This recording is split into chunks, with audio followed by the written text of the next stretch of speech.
What's up, nerds? Welcome to Cool Nerd Reviews. As always, I'm Steve Trezza, and this is my Game of Thrones review, episode entitled A Dance of Dragons. So, after last week, it's kind of hard to top what happened last week with this week's review. I'll give my insight on the review and a little bit of my theories of what I think is going to happen in the finale and next season. So, let's get right into it. Let's start off with Arya. Arya's storyline from last week, I said it was kind of building. She had her first assassin's contract this week, but she didn't really go through with it. So the reason for that being is Meryn Trant had arrived to Braavos, and if you don't remember, he was the one who had killed her fencing teacher from way back in the first season. And she's out for vengeance for that. He is on her list. I didn't like how she kind of threw away her contract. It just kind of felt like it was, unneeded for the whole build-up of last week and everything like that. She's not going to kill that guy now, probably. He's off the hook. You know that Jaqen doesn't believe Arya when Arya says to him that he wasn't hungry this week for oysters. So, he knows what's going on. He is a faceless man. He definitely knows that Arya's lying to him, and I think he's just waiting to see how it pans out. That being said, I didn't really like the way that she just kind of snuck into the brothel where Trant went to follow him. We get he's a bad guy with the whole no too old type deal, but that's just kind of like me sneaking into like a strip club trying to sell Cracker Jacks instead of oysters. It's not really going to work out too well. So that I just felt was a little unbelievable. I thought they could have done something different to do that, but it is what it is. It wasn't too bad. That was really one of the only things I didn't really like about the episode. I'm going to save the best topic for last, so let's go to Essos with this next topic with Daenerys. She had opened up the fighting pits. It's the first day of the games. Jorah's there. He's one of the knights that's fighting. He probably should have died, but he got his way out of it.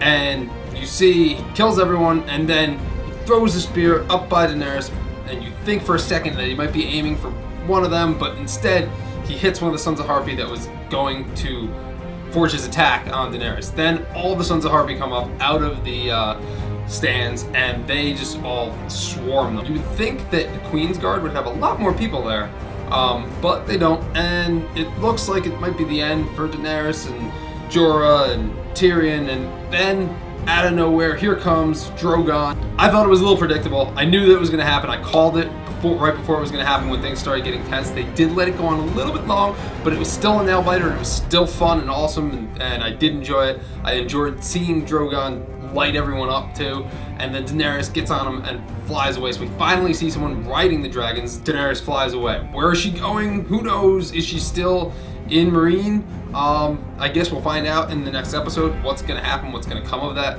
I did also enjoy the fact that, she was still disgusted by the fighting pits, and as was Tyrion. You don't approve? There's always been more than enough death in the world for my taste. I can do without it in my leisure time.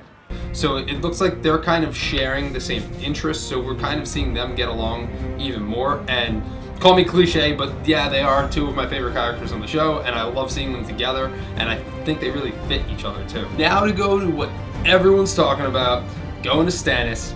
And just when you think that Stannis isn't this bad of a guy, and you just start to like him, and they build him up this whole season, he goes and does something just terrible and heartbreaking and just awful. It's hard not to like Shireen because she's just such a sweet, innocent girl. You feel bad for her because she's got the grayscale. She's been locked in a dungeon for however many years, and no one really loves her, but she's still has a good head on her shoulders, and she's really, really smart.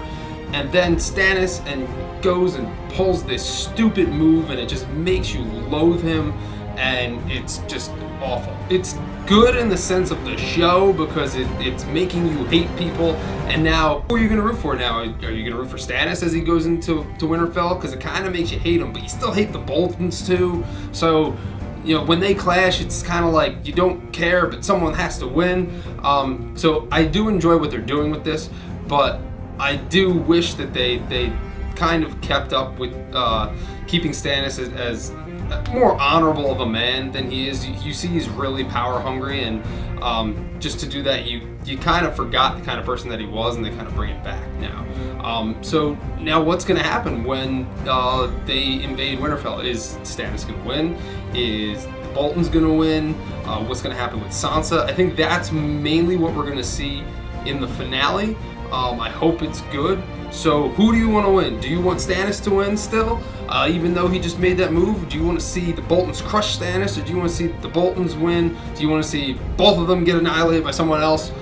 Comment in the comments down below. If you haven't already, make sure you like, favorite, and subscribe. And I'll see you next week for the finale review of Game of Thrones.